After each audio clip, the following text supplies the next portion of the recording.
नमस्कार students, I am वर्षा गुप्ता। आज हम पढ़ने जा रहे हैं चैप्टर नंबर 1 अर्थशास्त्र का परिचय। और इसमें देखिए कि अर्थशास्त्र क्या है और इसकी सबसे पहले उत्पत्ति कहाँ हुई, इसके जनक कौन माने जाते हैं, इसकी किस तरह से इसको परिभाषित किया गया है, इन सभी पर हम इस आज के वीडियो में डिस्कस करेंगे। तो सबसे पहले देखिए कि प्रमुख आर्थिक विचारक हमारे जो अर्थशास्त्र के भारत के अंदर रहे हैं, क्योंकि भारत के अंदर आर्थिक चिंतन कई बार हमारे जो विचारकों हैं उन्होंने किया था। और इसी तरह से हमारे यहाँ पर भी भारत के अंदर भी अर्थशास्त्र विषय के रूप में इसको एक अलग से पढ़ाया जाने लगा और इस पर विशेष महत्व दिया गया। तो अर्थशास्त्र के जो विचारक, प्रमुख विचारक हमारे यहाँ पर रहे हैं, उनमें इसके नाम आते हैं स्वामी दयानंद सरस्वती, दादा भाई नौरोजी, महादेव, गोविंद रानडे, गोपाल कृष्ण गोखले आदि।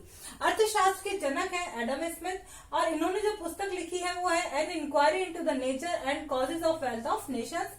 1776 के अंदर ये किताब इन्होंने लिखी थी और उसके बाद ही अर्थशास्त्र को एक अलग विषय के रूप में जाना गया।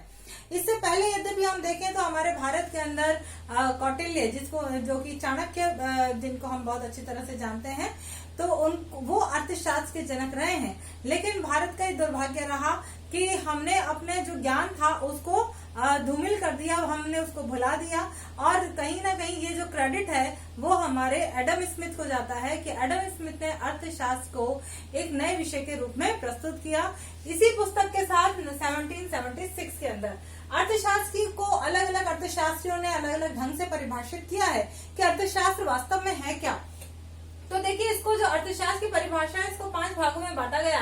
धन प्रधान परिभाषा, दूसरा है कल्याण प्रधान परिभाषा, तीसरा दुर्लभता प्रधान, चौथी है विकास प्रधान और पांचवी है आवश्यकता विहीनता संबंधी परिभाषा।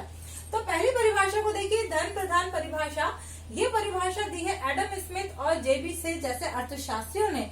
और इन्होंने ये बताया कि अर्थशास्त्र केवल धन का विज्ञान है और अर्थशास्त्र में हम केवल धन का ही अध्ययन करते हैं कि व्यक्ति जो भी धन कमाता है वो क्यों कमाता है, कैसे कमाता है, ये सारी क्रियाओं का अध्ययन हम अर्थशास्त्र के अंदर करते हैं। दूसरी परिभाषा दी है। अब चूंकि ये परिभाषा, इसकी आलोचना की गई और ये कहा गया कुछ अर्थशास्त्रियों ने कि अर्थशास्त्र का प्रमुख उद्देश्य केवल धन कमाना ही नहीं है, बल्कि अर्थशास्त्र में लोगों के कल्याण से प्रेरित होकर के, दया भाव और सहानुभूति से प्रेरित होकर के भी अर्थशास्त्र बहुत सारी क्रियाएं करता है।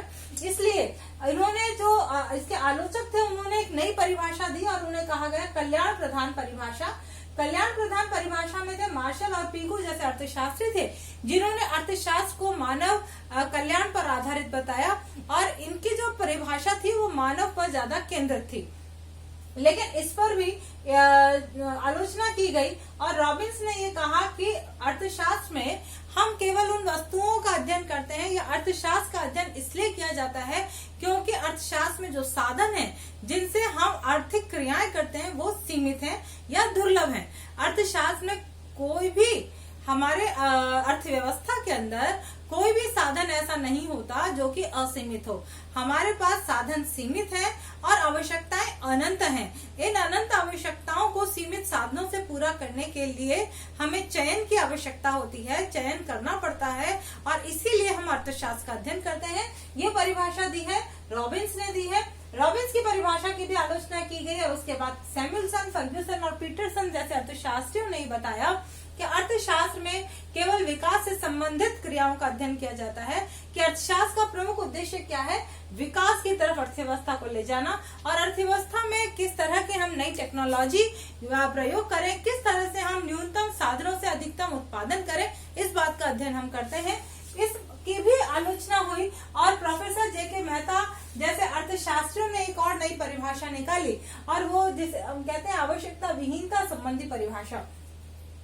जो प्रोफेसर जेके मेहता थे, ये भारतीय आर्थिक विचारकों के अंदर इनका नाम आता है और उन्होंने ये कहा कि अर्थशास्त्र का प्रमुख उद्देश्य अपनी आवश्यकताओं को अधिकतम संतुष्टि प्रदान करना नहीं है, बल्कि आवश्यकताओं को जैसे जैसे हम कम करते चले जाएंगे तो एक समय वह आएगा जब हमारी आवश्यकता बिल्कुल न्यूनतम हो जाएगी, हम आवश्यकता विहीनता की स्थिति में पहुंच जाएंगे, तो वो ही बिंदु अधिकतम संतुष्टि का बिंदु होगा। उसी को इन्होंने अर्थशास्त्र का प्रमुख केंद्र माना है। तो देखिए, ये सारी परिभाषाएं सभी अर्थशास्त्रियों ने अपने अपने दृष्टिकोण से अलग अलग तरह से दी और इस आधार पर हम अगर निष्कर्ष निकालें तो अर्थशास्त्र की 3 होती है। अर्थशास्त्र आर्थिक विज्ञान की एक शाखा है। नंबर 2, अर्थशास्त्र में आर्थिक पक्ष का अध्ययन किया जाता है। नंबर 3, असीमित आवश्यकता और सीमित साधनों के मध्य चयन की समस्या का अध्ययन ही अर्थशास्त्र का प्रमुख विषय है। इसके बाद हमारा नेक्स्ट टॉपिक है अर्थशास्त्र की प्रकृति और क्षेत्र। कि आखिर अर्थशास्त्र की प्रकृति क्या है, किस तरह से हम इसके अंदर किन किन चीजों का अध्ययन हम करते हैं। तो अर्थशास्त्र को हम इसकी प्रकृति के आधार पर 2 भागों में बांटते हैं, एक सूक्ष्म अर्थशास्त्र या व्यष्टि अर्थशास्त्र और दूसरा है व्यापक और समष्टि अर्थशास्त्र। सूक्ष्म और व्यष्टि अर्थशास्त्र को इंग्लिश में हम माइक्रो इकोनॉमिक्स भी बोलते हैं और इसके अंदर हम अर्थशास्त्र की छोटी यानी सूक्ष्म इकाइयों का अध्ययन करते हैं, छोटी छोटी व्यक्तिगत इकाइयों का अध्ययन इसके अंदर किया जाता है। व्यापक और समष्टि अर्थशास्त्र में हम अर्थशास्त्र की समग्र इकाइयों का व्यापक स्तर पर यानी बड़े पैमाने पर हम अध्ययन करते हैं, संपूर्ण इकाइयों का अध्ययन किया जाता है। सूक्ष्म अर्थशास्त्र के जो क्षेत्र हैं वो क्या क्या है। पहला है उपभोग, इसमें हम उपभोग की क्रियाओं का अध्ययन करते हैं। उत्पादन, विनिमय, वितरण, आर्थिक कल्याण, इन सब क्रियाओं का अध्ययन सूक्ष्म अर्थशास्त्र में किया जाता है। व्यापक अर्थशास्त्र के अंदर हम अध्ययन करते हैं आर्थिक एवं रोजगार के सिद्धांत, सामान्य कीमत स्तर के सिद्धांत, आर्थिक विकास के सिद्धांत और वितरण के सिद्धांत। ये सब क्या है, इनके क्षेत्र हैं। अब प्रश्न आता है समष्टि और व्यष्टि, इन दोनों में क्या अंतर है, ये दोनों में किस तरह से हम जब विषय के आधार पर हमने इनको अलग अलग भागों में बांटा है तो इनमें अंतर क्या है आखिर।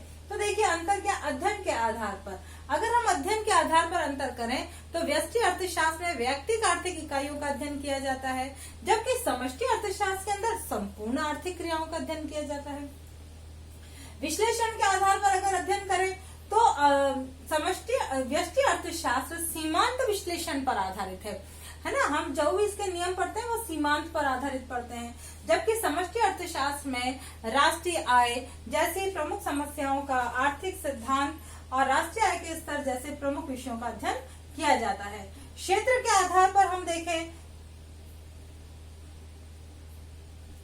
तो इसका जो क्षेत्र है वो सीमांत विश्लेषण पर आधारित होने के कारण सीमित है और इसमें सीमांत उपयोगिता हास नियम, सम सीमांत उपयोगिता नियम जैसा ही अध्ययन किया जाता है। जबकि इसके अंदर समष्टि अर्थशास्त्र के अंदर राष्ट्रीय आय, रोजगार, मुद्रा एवं बैंकिंग, है ना, इन सब चीजों का अध्ययन किया जाता है। महत्व, व्यष्टि अर्थशास्त्र का महत्व आर्थिक जगत के अंदर थोड़ा कम है, लेकिन समष्टि अर्थशास्त्र का महत्व बहुत ज्यादा है। संकेत किस बात का ये करता है, यह कीमत, उपभोग और उत्पादन आदि की ओर संकेत करता है। कि अब कौन करता है, व्यष्टि अर्थशास्त्र। कीमत में परिवर्तन कितना, उत्पादन पर क्या प्रभाव पड़ेगा और कीमत में परिवर्तन से उपभोग पर क्या प्रभाव पड़ेगा, इस पर संकेत करता है।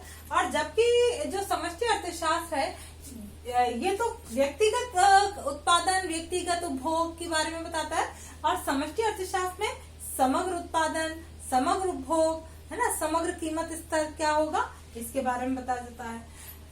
व्यष्टि अर्थशास्त्र में व्यापार चक्र की व्याख्या व्यक्तिगत स्तर पर की जाती है, यानी व्यक्तिगत स्तर पर कीमत में और परिवर्तन होगा और उपभोग में, उत्पादन में क्या परिवर्तन होगा इसके बारे में बताया जाता है, यानी सूक्ष्म रूप में बताया जाता है।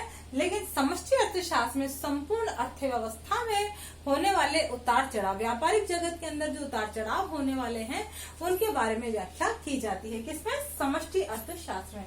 समाधान व नीति, जो व्यष्टि अर्थशास्त्र है वो व्यक्तिगत इकाइयों की समस्याएं, चूंकि ये व्यक्तिगत इकाइयों से संबंधित है इसलिए ये व्यक्तिगत इकाइयों से संबंधित समस्याओं का समाधान प्रस्तुत करता है, जबकि समष्टि अर्थशास्त्र संपूर्ण अर्थव्यवस्था की समस्याओं से संबंधित समाधान प्रस्तुत करता है।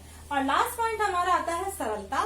व्यष्टि अर्थशास्त्र एक सरल अर्थशास्त्र है, जबकि समष्टि अर्थशास्त्र एक जटिल अर्थशास्त्र है। आज की वीडियो में स्टूडेंट्स इतना ही। नेक्स्ट वीडियो में हम और भी महत्वपूर्ण जानकारी लेकर के आएंगे। Thank you and have a nice day.